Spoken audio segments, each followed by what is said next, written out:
ഒരുപാട് പേര് ഫേസ് ചെയ്തിട്ടുള്ള അനുഭവിച്ചിട്ട് നഷ്ടം വന്നിട്ടുള്ള ഒരുപാട് ഫൈനാൻഷ്യൽ സ്കാമുകളുണ്ട്. സോ ഈ സ്കാമുകൾ നിങ്ങൾ എങ്ങനെ ഈ സ്കാമുകളെ നോക്കി കാണണം, അല്ലെങ്കിൽ ഒരു സ്കാമിലേക്ക് എങ്ങനെ പെടാതിരിക്കണം, എന്തൊക്കെ കാര്യങ്ങളാണ് ചെയ്യേണ്ടത്? സോ ഞാനും ഒരു സ്കാമിൽ എന്താക്കിയിട്ടുണ്ട്, മനസ്സിലാക്കി അതിൽ ടേക്ക് പാർട്ട് ചെയ്യുന്ന സമയത്ത് അതിൻ്റെ ഒരു ഇഷ്യൂസും ഇമ്പാക്റ്റും ഞാൻ മനസ്സിലാക്കിയിട്ടുണ്ട്. ഒരുപാട് പേര് ചെയ്തവരോട് ഞാൻ സംസാരിച്ച കേസിൽ എനിക്ക് ഒരുപാട് ഇൻസൈറ്റ്സ് കിട്ടിയിട്ടുണ്ട്. സോ ആ ഒരു കാര്യമാണ് ഞാൻ ഈ ഒരു വീഡിയോയിലൂടെ പറയുന്നത്. സോ മെയിൻലി ഞാൻ പറയുന്നത് എന്താ വെച്ചാൽ, ഇതൊരു ഞാൻ കണ്ടൊരു കാര്യമാണ്.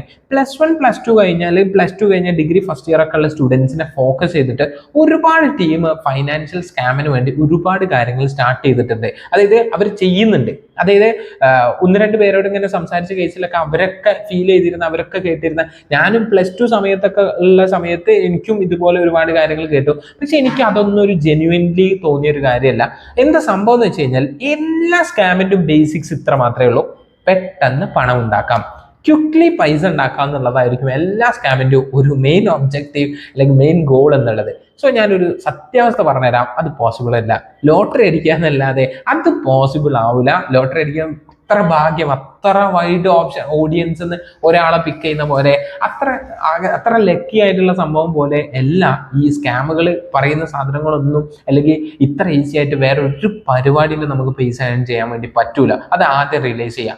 ബിസിനസ് ആയിക്കോട്ടെ, ഇനി അതല്ല ജോലി ആയിക്കോട്ടെ, എന്താണെങ്കിലും അതിന് ഒരുപാട് സ്ട്രഗിൾസ് ഉണ്ടാവും, ഒരുപാട് ടൈം ഇൻവെസ്റ്റ് ചെയ്യേണ്ടി വരും, ഒരുപാട് നിങ്ങളെ സ്കിൽസ് ഇമ്പ്രൂവ് ചെയ്യേണ്ടി വരും. എന്നാൽ മാത്രമായിരിക്കും നിങ്ങൾക്ക് ഇൻകം ചെയ്യാൻ വേണ്ടി പറ്റുക. സോ ആരെങ്കിലും നിങ്ങളോട് വന്നിട്ട് എടാ പെട്ടെന്ന് കുറച്ച് പൈസ ഉണ്ടാക്കാം, എൻ്റെ ഇങ്ങനെ ഒരു സ്കീം ഉണ്ട്, നിങ്ങൾ ഇങ്ങനെ ചെയ്താൽ മതി എന്നുള്ള രീതിയിൽ പറയുന്നുണ്ടെങ്കിൽ ഒബ്വിയസ്ലി അത് ഉറപ്പിച്ചോളൂ, അത് സ്കാം ആയിരിക്കാനാണ് 99.9% സാധ്യത. സോ എങ്ങനെയാണ് അതിനെ നോക്കി കാണേണ്ടത് എന്നുള്ള ഞാനൊരു റിയൽ എക്സ്പീരിയൻസ് എന്ന് പറഞ്ഞുതരാം. അതായത് ഞാൻ ഫേസ് ചെയ്തിരുന്ന, അല്ലെങ്കിൽ എന്നോട് എൻ്റെ ഒരു ഫ്രണ്ട് എന്നെ വന്ന് സംസാരിച്ച് വന്നിരുന്ന ഒരു സംഭവമാണ് MLM, മൾട്ടി ലെവൽ മാർക്കറ്റിംഗ് എന്ന് പറയുന്ന ഒരു സംഭവം.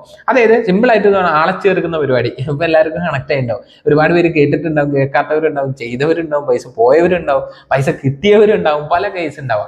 അപ്പൊ എന്താണ് MLM എന്ന് പറഞ്ഞാൽ, ഇത് സസ്റ്റെയിൻ ചെയ്യൂല. ഒന്നാമത്തെ കാര്യം, ഒരാള് ചേരുന്നു, അയാൾ അണ്ടറിൽ അടുത്ത ആൾ അണ്ടർ ചേരുന്നു, അതിന്റെ അണ്ടറിൽ വേറൊരാൾ ചേരുന്നു. ഇങ്ങനെ ആൾക്കാരെ ചേരുന്നതിനനുസരിച്ച് നമുക്ക് ഇൻകം ചെയ്യാം. സോ മെയിൻലി ഞാൻ പറയുന്നു, ഞാനൊരു ഫിനാൻഷ്യൽ അഡ്വൈസർ ആയതിന്റെ പേരിലല്ല ഞാൻ ഈ പറയുന്നത്, കംപ്ലീറ്റ്ലി എൻ്റെ എക്സ്പീരിയൻസിന് തോന്നിയ ഇൻസൈറ്റ്സ് നിങ്ങളുമായിട്ട് ഷെയർ ചെയ്യാന്നുള്ള. സോ നിങ്ങൾ ഫിനാൻഷ്യൽ കാര്യങ്ങൾ എന്തെങ്കിലും എടുക്കുന്നുണ്ടെങ്കിൽ പ്രോപ്പർ ആയിട്ട് അഡ്വൈസ് എടുത്തതിന് ശേഷം മാത്രം, അതിൻ്റെ ഇതായിട്ടുള്ള കൺസൾട്ടിങ് കാര്യങ്ങൾ എടുത്തതിന് ശേഷം മാത്രം എടുക്കുക. അല്ലാന്നുണ്ടെങ്കിൽ അത് നല്ല ഫോളോ ആയിരിക്കും, അല്ലെങ്കിൽ നല്ല നെഗറ്റീവ്സ് ആയിരിക്കും നിങ്ങൾക്ക് ഉണ്ടാകാവുന്നത്.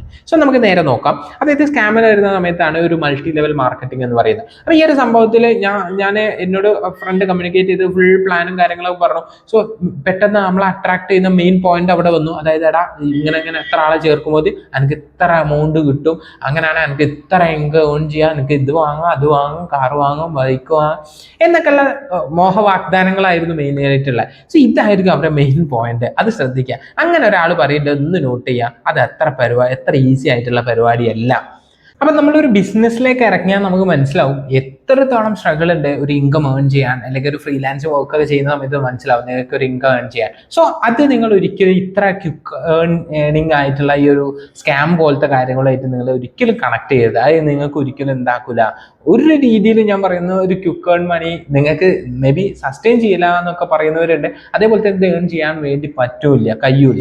അതുകൊണ്ട് തന്നെ ഇതുപോലത്തെ സ്കാമുകൾ വരുന്നവരെ മെയിൻ ഹൈലൈറ്റ് പോയിന്റ് ഇത് തന്നെ ആയിരിക്കും. നിങ്ങളെ ഫസ്റ്റ് തന്നെ ഹുക്ക് ചെയ്യാൻ വേണ്ടിയിട്ട് അവരെന്ത് പറയും, പെട്ടെന്ന് ഇത്ര ഹ്യൂജ് മണി ഉണ്ടാക്കാം എന്നുള്ളതായിരിക്കും. രണ്ടാമത്തെ അടുത്ത കാര്യം എന്താണെന്ന് വെച്ച് കഴിഞ്ഞാൽ, നിങ്ങൾ ശ്രദ്ധിക്കേണ്ട ഒരു കാര്യം, അവരെന്തെങ്കിലും ഒരു പ്രൊഡക്റ്റോ സർവീസോ ആയിട്ടായിരിക്കും ഇത് പൊസിഷൻ ചെയ്യുക. അതായത് ആ ഒരു ബിസിനസ്സിനെ ഇപ്പൊ എക്സാമ്പിൾ പറയുകയാണെങ്കിൽ, നിങ്ങൾ ഈ ഒരു സാധനം ഇത്ര ആൾക്ക് സെല് ചെയ്താൽ മതി, അതിലൂടെ അവരെ ജോയിൻ ചെയ്യായിരിക്കും. അവിടെ നിങ്ങൾ ശ്രദ്ധിക്കണം, നിങ്ങൾക്ക് ആവശ്യമില്ലാത്തൊരു സാധനം നിങ്ങൾ വാങ്ങേണ്ടതുണ്ടോ? ഇപ്പൊ എക്സാമ്പിൾ പറയണ എന്തോ ഒരു ഹെൽത്ത് റിലേറ്റഡ് ആയിട്ടുള്ള ഒരു 5 പ്രൊഡക്റ്റ്, അത് നിങ്ങൾക്കൊരു ആവശ്യമില്ല, പക്ഷെ നിങ്ങൾ അത് വാങ്ങണം ഇതിൽ ജോയിൻ ചെയ്യാൻ. അപ്പൊ തന്നെ അതിൽ എന്താ ഉദ്ദേശം? നിങ്ങൾ ജോയിൻ ചെയ്യാന്നുള്ളതാണ്. അല്ലാതെ ആ പ്രൊഡക്റ്റ് ക്വാളിറ്റി ഉള്ളത് എല്ലാവരിലേക്കും എത്തിക്കുക എന്നുള്ളതല്ല അവിടെ ലക്ഷ്യം. മറിച്ച് എന്താ, നിങ്ങൾ അവിടെ ജോയിൻ ചെയ്യാന്നുള്ള. ഓഫ് കോഴ്സ് ആ പ്രൊഡക്റ്റിന് എന്തായാലും നിങ്ങൾ കൊടുക്കുന്ന ആ മണീന്റെ വർത്ത് ഉണ്ടാവില്ല, അത് അവർ എത്തിക്കുന്നതായിരിക്കും. ഇപ്പം 1-2 കേസിൽ ഞാൻ കേട്ടിട്ടുണ്ട്, സ്പ്രേ ഉണ്ട്, അതുപോലെ തന്നെ നമ്മളെ ബെൽറ്റ് ഒക്കെ 6000 ബെൽറ്റ്. ആരെങ്കിലും ഒരാൾ 6000 ബെൽറ്റ് വാങ്ങിയിടുവോ? അതായത് ഒരു നോർമൽ കോമൺ മാൻ ആയിട്ടുള്ള ഒരു മിഡിൽ ക്ലാസ് ആയിട്ടുള്ള ഒരാൾ ഒരു 6000 ബെൽറ്റ് അല്ലെങ്കിൽ 5000 ബെൽറ്റ് വാങ്ങിയിടുവോ? ബേസിക് ആയിട്ട് അണ്ടർസ്റ്റാൻഡ്. നമുക്ക് അതിനേക്കാൾ വില കുറഞ്ഞത് കിട്ടുമ്പോൾ, അല്ലെങ്കിൽ അതേ ക്വാളിറ്റി അതിനേക്കാൾ വില കുറഞ്ഞത് കിട്ടുമ്പോൾ നമ്മൾ ഓഫ് കോഴ്സ് അത് ചൂസ് ചെയ്യില്ലേ? സോ ഇത്രയേ ഉള്ളൂ ബേസിക് കോൺസെപ്റ്റ്. അവരുടെ പ്രൊഡക്റ്റും സർവീസും നിങ്ങൾ നോക്കുക. ഓവർ റേറ്റഡ് ആയിരിക്കും, അത് എടുക്കേണ്ട ഫോക്കസ് എന്തായിരിക്കും? നിങ്ങൾ ജോയിൻ ചെയ്യുക എന്നുള്ളതായിരിക്കും. അങ്ങനെ നിങ്ങൾ മൾട്ടിപ്പിൾ ആൾക്കാരെ ജോയിൻ ചെയ്യുന്നതിലൂടെ നിങ്ങൾക്ക് ഇൻകം ചെയ്യാം. മേ ബി നിങ്ങൾക്ക് ഫസ്റ്റ് പേ ഔട്ടോ സെക്കൻഡ് പേ ഔട്ടോ ഒക്കെ കിട്ടും, പിന്നെ നിങ്ങൾ ഹാർഡ് വർക്ക് ചെയ്യുന്നതിനനുസരിച്ച് പേ ഔട്ട് കിട്ടൂല. പക്ഷെ ഇതിലുള്ള ബിഗ്ഗസ്റ്റ് പ്രശ്നം എന്താണെന്ന് വെച്ചാൽ, നിങ്ങളെ ട്രസ്റ്റ് ചെയ്തിട്ടാണ് ബാക്കിയുള്ളവർ ജോയിൻ ചെയ്യുക, അവരെല്ലാവരും അതിൽ ഫേക്ക് ആവുകയാണ്. അപ്പൊ നിങ്ങളൊരു സ്കാമിന് പാർട്ടാവുന്ന മാത്രമല്ല, അത് നിങ്ങൾ ത്രൂ നിങ്ങളെ റിലേറ്റഡ് ആയിട്ടുള്ള ഒരുപാട് പേര് ആ സ്കാമിലേക്ക് വിടും. നിങ്ങളെ ഒരു സ്കാമർ ആയിട്ട് അവർ കാണാൻ ചെയ്യും ഭാവിയിലേക്ക്. സോ അതുകൊണ്ട് ഇങ്ങനത്തെ പ്രശ്നങ്ങളെ അവോയ്ഡ് ചെയ്യാൻ വേണ്ടിയിട്ട് ഒരുപാട് സ്കാംസ് നടക്കുന്നുണ്ട്. സ്റ്റുഡൻസ് നല്ല രീതിയിൽ ഫോക്കസ് ചെയ്യണം എന്ന് തന്നെ പറയുന്നു. നിങ്ങളൊരു കാര്യം, എൻ്റെ ഒരു ഒറ്റ പോയിന്റ് നിങ്ങൾ എടുത്താൽ, ക്യുക്കായിട്ട് മണി ഏൺ ചെയ്യാനുള്ളൊരു സംഭവം പറയുന്നുണ്ടെങ്കിൽ, ഒരു മെയിൻ ഒബ്ജക്റ്റീവ് ആയിട്ട് ഒരാൾ പറയുന്നുണ്ടെങ്കിൽ, അത് മോസ്റ്റ്ലി എന്തായിരിക്കും? ഒരു സ്കാം തന്നെ ആയിരിക്കും. സോ ഈ ഒരു വീഡിയോ നിങ്ങൾക്ക് ഹെൽപ്ഫുൾ ആയെന്ന് വിചാരിക്കുന്നു. ഹെൽപ്ഫുൾ ആയ ലൈക്ക് ചെയ്യുക. അതുപോലെ തന്നെ നിങ്ങൾ എന്തെങ്കിലും ഡൗട്ട്സോ കാര്യങ്ങളോ ഉണ്ടെങ്കിൽ കമന്റ് സെക്ഷനിൽ അറിയിക്കുക. So thank you.